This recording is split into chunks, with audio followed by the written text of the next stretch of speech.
Hey everybody, welcome to Yerushalmi Megillah um, Daf Lamed Daled. We're at the two dots where it says Tani, so it's about 15 lines down or so. It says Tani, Lo Yehu Shnaim Kodim B'Torah V'Ech Metargim. You can't have two people reading at the Torah, no, it's two Bali Kriya, and one person Metargim. Rab Zura Pnei Bracha. The issue is, so Zura says the issue is a bracha. Now, there's only one person, very disappointing to the Reform, the conservative movement, where these big group aliyahs. Only one person can make the bracha, and therefore only one person gets the aliyah.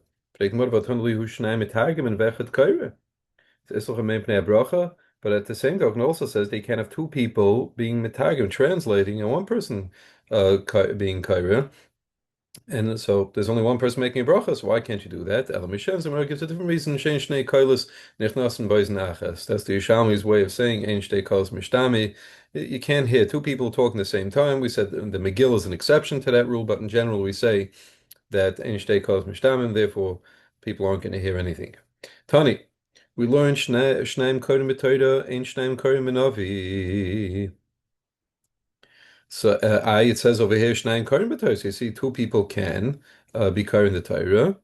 And it says, but not Navi, which is a little strange, but it's a kash on what we just said a minute ago, where we said that Ein Shnayim Kohen b'Torah. Rabula Kriyas b'Torah ain't Kriyas b'Navi. We're talking about Aliyas. In other words, and the Shtaim is Lav Dafka, says Reb Chaim Kanievsky, means you have multiple Aliyas in the Torah. Mashen Kain by Navi, only one person lanes Daf Torah. Okay. Tony, echad kari b'toy v'echad b'targim. And loy so one person can be kari b'toy, one person is targim. That's what we do. Loy echad kari v'shnei b'targim. And you can't have one person reading, two people translating. Lo shnei b'targim. The change in nusach we just says ve'echad loy shnei korin ve'echad mitargim. That's what should be read. Shnei korin shnei mitargimin. I'm sorry, lo shneim kohen v'lo u'shneim targum. That you can't have either. Fine. Uvanavi echad kor v'echad mitargim. Okay, no problem. V'echad kor shneim mitargimin. That's fine also. So one person can read, two people can translate. It's Navi, we're not so makban on it. And lo shnayim korin v'echad mitargim. However, you can have two people reading from it. Reading is always lashon kodesh. V'echad mitargim lo shnayim korin v'shneim mitargim. That you can't do either. Over Megillah, we're the most makel. Echad koyre echad metargim, which is the default way of doing it. Echad koyre ushnayim metargim, also okay. Shnayim koyrim ve'echad metargim, like we said, because by Megillah, even though normally, like we said before, it's ein shtei kos mishtamim, but by Megillah, people are interested, they want to hear it, so they'll pay more attention. Shnayim koyrim ushnayim metargim also works. Freit the Gemara about Targum Akiv is Metargim. Let's say you don't have a Metargim, you can't translate it. Should you still read? She still do Kriyas HaTorah. Amar Rabbi Yosef min Ma'atanan Chamin Rabbanon Nafkin L'Tanis V'Kar V'Lo Metargimin Hadam Roshen Targum Akiv. We see by Tainus in those days, in the Tainus, this we're talking about specifically Tainus for Geshem. Could be for other tzaros also, but mostly came up with Geshem, where they used to go out into the street. If they weren't answered after a certain amount of tefillos that they did, they would go out in the street. And when they went out in the street, they would they would read, but they weren't metargim because of Techet Tzipur, since the people are fasting. So we see from over there that Anachanami it's because they were fasting. But at the end of the day, if targum was ma'akiv, they wouldn't be able to get away. Even if people are fasting, they wouldn't be able to get away without it. Fine. Even though he said targum ma'akiv, but if the metorgim makes a mistake, he translates wrongly mavzinas, because then he's gereya. It's even worse than having no targum. Just have the wrong targum. Rabbi Yoina, Rabbi Yirmiyah, Chad Machzer Mono, Vechorona Machzer Patirin Im Yarkunin. So to give an example of some mistakes, so one of them, either Rabbi Yoina or Rabbi Yirmiyah, used to Machzer if he translated Tena as Mana, right? It says in the pasuk Babi Kurim says a Samta Batena, right? So he would translate Tena as Mana. Mana is a general kli. So he would correct him and say no. Not kli, sal, because we know specifically it can't be any kli, it has to be a basket. So he would correct him If the translator said mana, he would correct him on that. Acharona, the one machse patirim im yarkonu. When it says patirim, it says matzos al meroim yachluhu. He would translate it the right. So in the pasuk it says that right. Matzos im yachluhu. You say patirim im yarkonu. Yarkonu means vegetables, so which is a loose translation really of mar. Mar is a vegetable, but mar means specifically a bitter vegetable. So he said yarkunu. That's not good enough. That means you can use any vegetable, like use a carrot for mar. If a name patirin, he would tell him imirurin with bitter herbs. We don't know who said what. So min mad amar Reb Yoina. You see, Reb Yoina says malavim betamchuin shel kesef. Reb Yoina had a question. Can you bring bikurim in tamchuin in boxes in silver boxes? Right? Is it dafka a sal or is it a kli? So it must be you have a who do machzer mana v'yoyma sela. So it must be him, right? It must be Reb Yoina who corrected the Metorgiman when he said mana.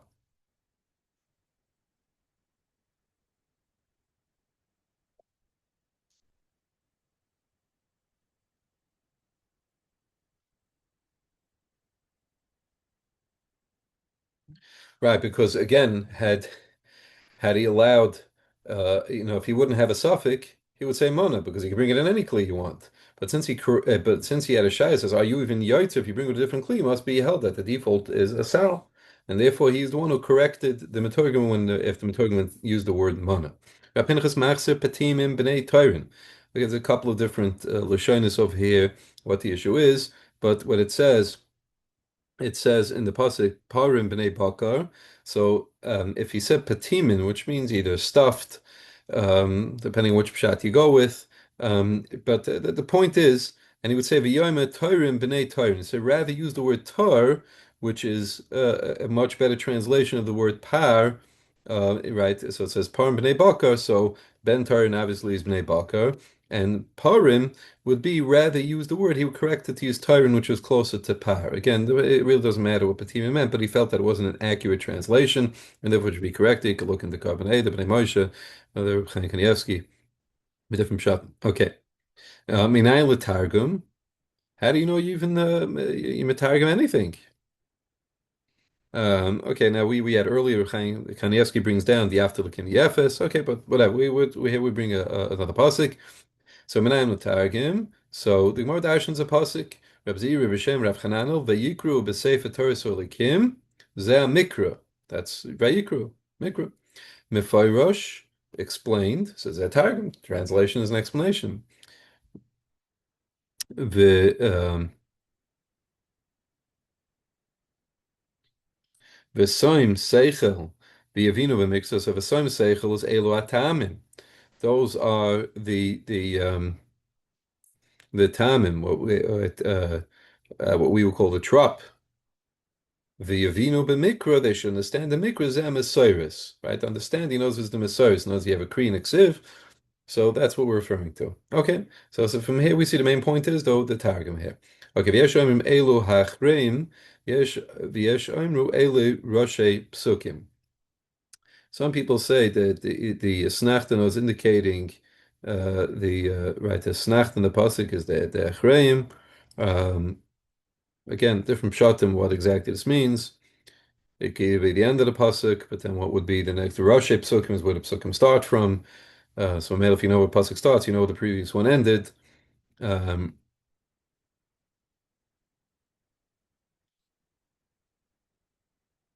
According to the Carbonate, that means is this going on what was said earlier? Is it some new reasoning? So if you follow the trop, generally speaking, you would know where you're holding with where you're holding pshat in the pasuk. That's why again the Kanievsky holds it as snachta. Okay. Reb Zu b'shem Reb Chananel afilu rogil Torah ke'Ezra. Even if somebody knows the whole Torah backwards, forwards like Ezra Sefer, lo yehei hoiga mipiv. He can't just say it or correct and do it by heart. The way it is, you have to read it, and you read it from a klaf, and that's how you write it. And again, there was a Gersa change over here. And the Gemara brings, and again, there's also pshat what exactly it says. We'll just go through Chaim Kanievsky's pshat. K'mo Babaruch, but it says Babaruch ben Uri mepivi kori like as kol advar me'ela. When he goes to sefer v'diyai. So what the Gemara is saying here, according to Chaim Kanievsky, is um, don't do it like Baruch ben Neriah. Now, if Baruch ben Neriah didn't read it from Iksav, why didn't he read it from Iksav? Because he was hearing the Nevuah mipi Yirmiyah, so he was just copying exactly what Yirmiyah said.